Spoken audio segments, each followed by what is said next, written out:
서쪽에서 여호와의 이름을 두려워하겠고 해돋는 쪽에서 그의 영광을 두려워할 것은 여호와께서 그 기운에 몰려 급히 흐르는 강물같이 오실 것이미로다. 여호와의 말씀이니라. 구속자가 시온에 임하여 야곱의 자손 가운데서 죄가를 떠나는 자에게 임하리라. 여호와께서 이르시되 내가 그들과 세운 나의 언약이 이러하니 곧 내 위에 있는 나의 영과 내 입에 둔 나의 말이 이제부터 영원하도록 내 입에서와 내 후손의 입에서와 내 후손의 후손의 입에서 떠나지 아니하리라 하시니라. 여호와의 말씀이니라. 아멘.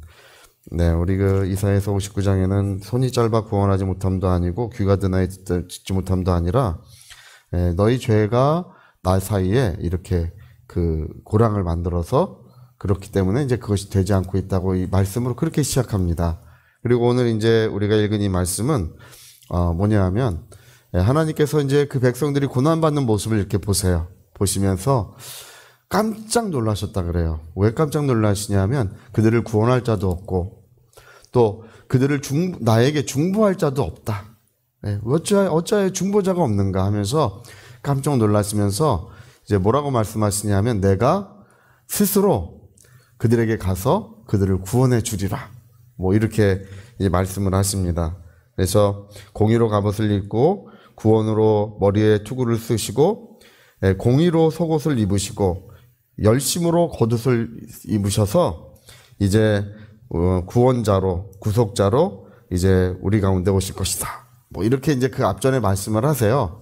그러면서 하나님이 이제 임하실 때 서쪽에서 여호와의 이름을 두려워하고 해돋는 데에서 여호와의 영광을 두려워하리라. 이게 무슨 말인가요? 서쪽에서 하나님을 두려워하고 또 해돋는 곳에서 하나님의 영광을 두려워하리라. 이게 무슨 말인가요? 이 말은 해돋는 데서부터 해지는 데까지 그 얘기예요. 서쪽이 해지는 데잖아요. 해 돋는 쪽에서 두려워하고 서쪽에서도 두려워할 것이다. 이 말은 하나님이 이제 온 세상에 임하신다는 뜻입니다. 하나님께서 이 모든 나라 모든 민족들 가운데 온 세상에 임하셔서 그 온 세상이 하나님을 경외하는 그 놀라운 은혜의 역사에 십자하게 될 것이다. 이제 그 얘기를 하고 계시는 것입니다. 그러면서 하나님은 어떻게 임하시냐면 급한 강물처럼 이제 임하셔서 은혜를 베풀어 주실 것인데 여기 굉장히 중요한 말이 딱 그 한 구절이에요. 죄가를 떠나는 자에게 그 얘기예요. 죄가를 떠나는 자에게 급한 강물처럼 은혜로 임하셔서 역사해 주실 것이다. 그래서 죄가를 떠나는 자에게 성령과 말씀이 임하시고 그 말씀이 너와 너의 후손과 너의 후손과 후손과 후손까지 뭐 하여튼 천대에 이르도록 하나님의 그 은혜가 계속 이루어지게 하실 것이라고 뭐 그렇게 약속해 주고 계십니다. 그래서 이 모든 말씀의 그 중요한 것은 딱 두 가지입니다. 한 가지는 하나님께서 우리의 구원자로 임하신다는 것, 은혜의 강물이 충만하게 흐르게 하신다는 것인데 두 번째가 바로 뭐냐면 죄가를 떠나는 자에게 그 얘기예요. 예전에 로렌 커닝햄 목사님 사역에도 로렌 커닝햄 목사님은 예수 전도단을 만드신 목사님이세요. 그 아버님도 너무 훌륭한 목사님이셨고 이제 아버님을 따라서 이제 목사님 되셨는데 근데 그 초창기 사역에 이제 어떤 청년 한 명이 이제 예수님을 믿고 이제 성장해서 훌륭한 사역자가 됐습니다. 근데 그 사역자가 훌륭하게 사역을 하다 큰 사역을 잘 하다가 이제 자기 부인을 버리고 또 이 젊은 뭐 어떤 아가씨를 만나서 또 가정을 다시 꾸리고 뭐 이제 하나님을 떠나고 뭐 이런 일들이 이제 일어났어요. 그래서 이제 자기는 이제 더 이상 사역을 하지 않겠노라. 처음엔 이제 그렇게 했지만 나중에는 이제 예수님을 떠나겠다고까지 결심을 했어요. 근데 어느 날 어떤 전도자가 길을 걸어가고 있는데 이제 그분은 이제 불신자보다도 더 불신자같이 타락을 했어요. 뭐 술 마시고 뭐 하여튼 뭐 이제 방탕한 삶을 살고 있습니다. 근데 어느 날 어떤 전도자가 길을 가는데 하나님의 성령께서 길을 멈춰라. 그리고 그 술집을 하나님께서 가르치시면서 저 술집에 들어가라. 술집에 들어갔더니 어떤 사람이 술을 마시고 있더라는 것입니다. 그에게 돌아오라고 해라. 돌아오라고 해라. 그래가지고 술 마시고 있는 그에게 그가 누구냐면 바로 그 타락한 바로 그 사역자예요. 예, 하나님께서는 당신을 돌아오라고 하십니다. 이 사람 머리를 쥐어 뜯으면서 머리를 흔들면서 그냥 나를 내버려 두시라고. 예, 나는 하나님께로 돌아가지 않겠노라고. 그런 거예요.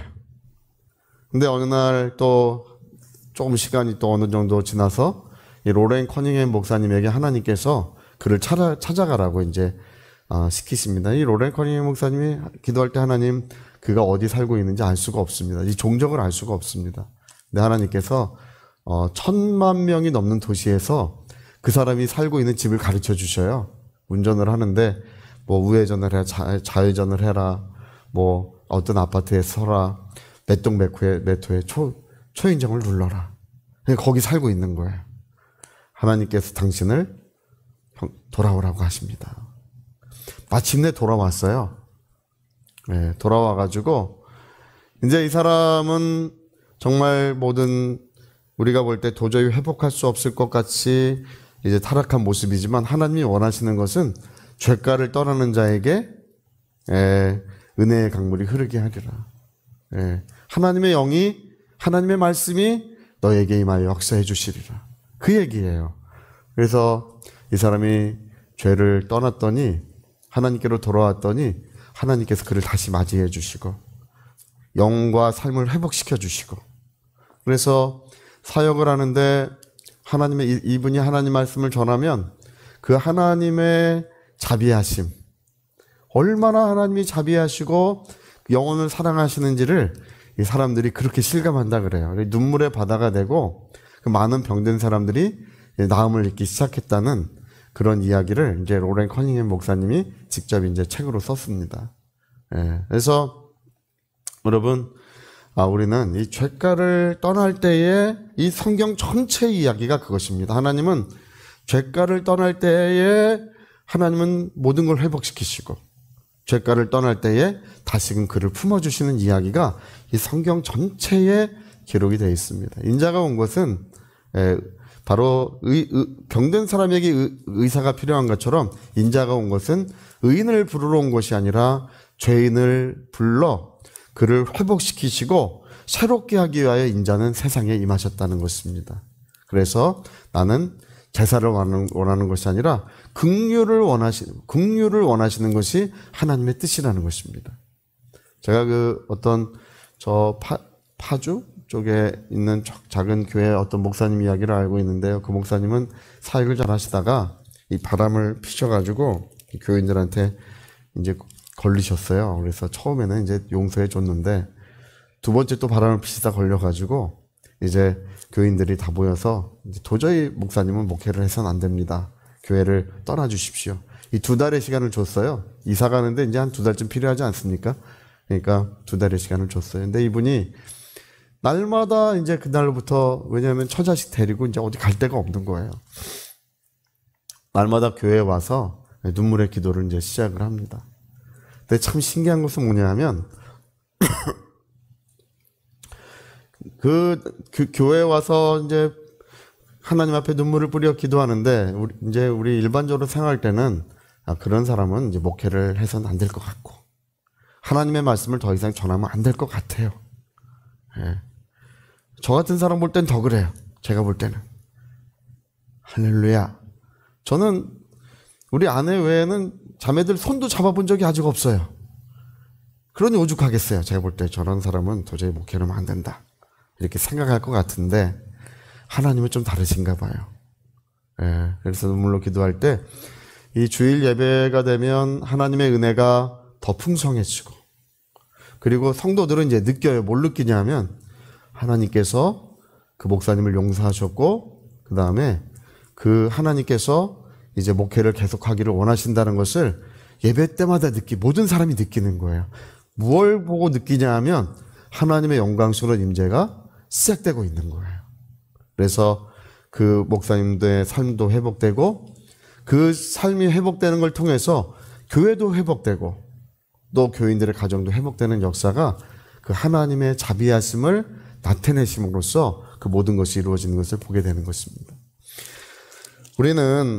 우리가 생각하는 것은 죄에 대한 보응이에요. 잘못을 했으면 거기에 대한 징계를 받고 보응을 받아야 된다고 여깁니다. 그러나 이 성경은 하나님이 구원자가 되셔서 친히 우리의 죄를 담당하시고, 여러분, 십자가에 못 박힌 것은 어디 한쪽 구석에서 알지 못하는 일이 아니라 모든 사람들이 보는 앞에서 가장 부끄러운 모습으로 주님은 피 흘려 주심으로 저와 여러분의 죄를 담당하셨을 뿐 아니라 우리의 수치와 부끄러움을 담당해 주신 것입니다.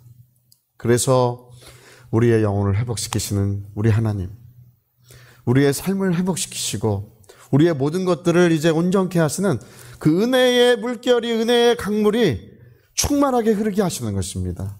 우리 하나님의 약속은 모든 죄악을 떠나라. 내 죄악을 떠나는 방법은 딱 한 가지밖에 없어요. 제가 신앙생활하면서 아는 것은 한 가지밖에 없습니다. 오래 기도하는 방법밖에 없어요. 오래 기도하는 것이 꼭 좋은 것은 아니다, 누가 그런 얘기하는데 그렇지 않습니다.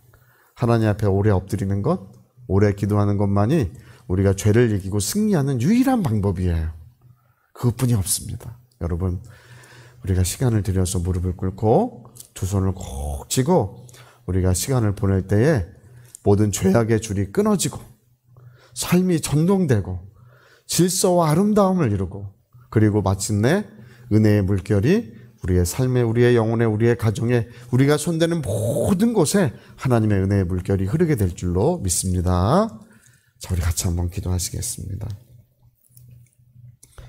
우리 한번 기도하실 때 어찌하여 중보자가 없는 거, 그들을 돌볼 자가 어찌하여 없는 거, 내가 직접 가서 그들을 구원하리라. 근데 그 영광의 물결로 임하시는 우리 하나님은 죄가를 떠나는 자에게 그 크신 사랑과 은혜를 베푸신다고 하셨습니다. 우리 위하여 통성으로 기도하시겠습니다.